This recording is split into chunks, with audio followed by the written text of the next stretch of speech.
Hello, আসসালামু আলাইকুম। শুভ সকাল। সবাই কেমন আছেন? আশা করি সবাই অনেক অনেক বেশি ভালো আছেন। আল্লাহর রহমতে আমিও ভালো আছি। এই তো সকালবেলা থেকেই তো বৃষ্টি। বৃষ্টি, গরম, বৃষ্টি সব কিছু মিলে এতদিন তো এত গরম ছিল যার জন্য ভিডিও দিতে পারিনি। এদিকে তো রাত্রের অনেক ভাত ছিল। ভাতগুলো এমনিও খেতে ইচ্ছে করছিল না। ভাতগুলো ঝাল, পেঁয়াজ, ধনিয়া পাতা দিয়ে মাখানো হচ্ছে। মাখানোটা হয়তোবা একটু সবার কাছে কেমন লাগতে পারে, তবুও ভাত মাখানোটা অনেক মজা লাগে আমাদের কাছে।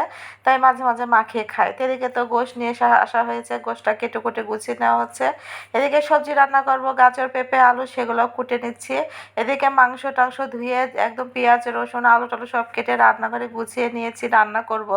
তো কয়েকদিন তো ভালো করে রান্না করতে পারিনি গরমের জন্য। এদিকে তো আবার মুরগিও রান্না করব। মুরগির মাংস যেহেতু এটা ব্রয়লার ছিল, একটু ছোট ছোট করে একটু রোস্টের মতো করে রান্না করে দেবো। বাচ্চারা তো এমনি রোস্ট খেতে বেশি পছন্দ করে, তাই একটু মিষ্টি রোস্ট করব। তাই প্রথমে মুরগিগুলো একটু লবণ মরিচ গুঁড়া দিয়ে মেখে নিয়ে তেলে ভেজে নিলাম।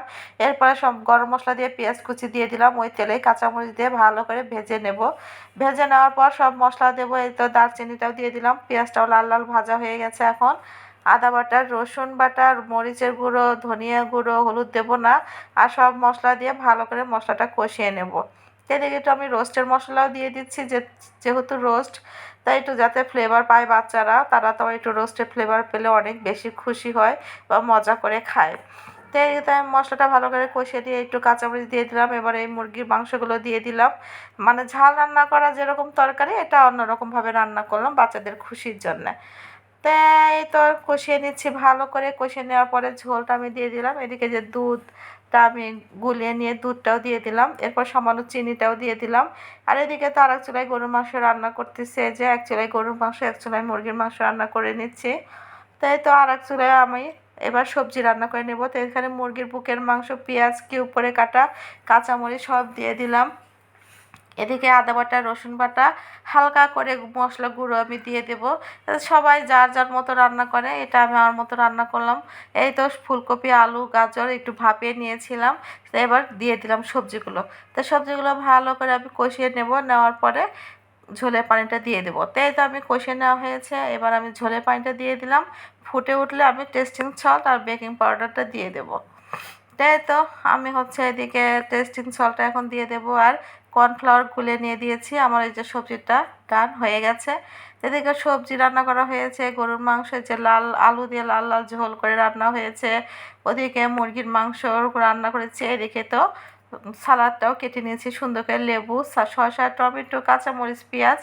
এদিকে তো সব ঘরটার গুছানো হয়ে যাচ্ছে। দুপুরে কাজকর্ম যা থাকে সব করে নিয়ে আমরা গোসল টোসল করে সবাই একসাথে খেতে বসে। এই যে ওর বাবাও চলে আসছে, যে এক প্লেটে ভাত, পোলাও রান্না করেছে অফ ক্যামেরায়।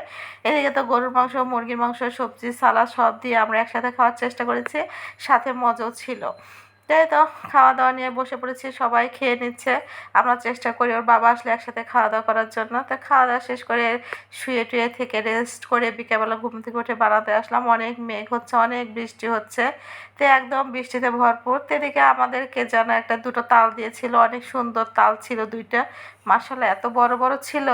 যেহেতু একা পারবো না, খালা আর আমি একসাথে দুজনে মিলেই গুছিয়ে নিচ্ছি। পিঠাও খাওয়া হবে বা ডিপ করে রেখে দেবে যে বয়ামে। যখন মনে চায় তখন খাবার দিয়ে, তোর বাবা তো কুসুর, আঙুর, তরমুজ সব পাঠিয়ে দিয়েছে। এই তো বিকালের নাস্তা হিসেবে ওরা এগুলো খাবে। তাই সবাই ভালো থাকবেন, সুস্থ থাকবেন। আল্লাহ হাফেজ।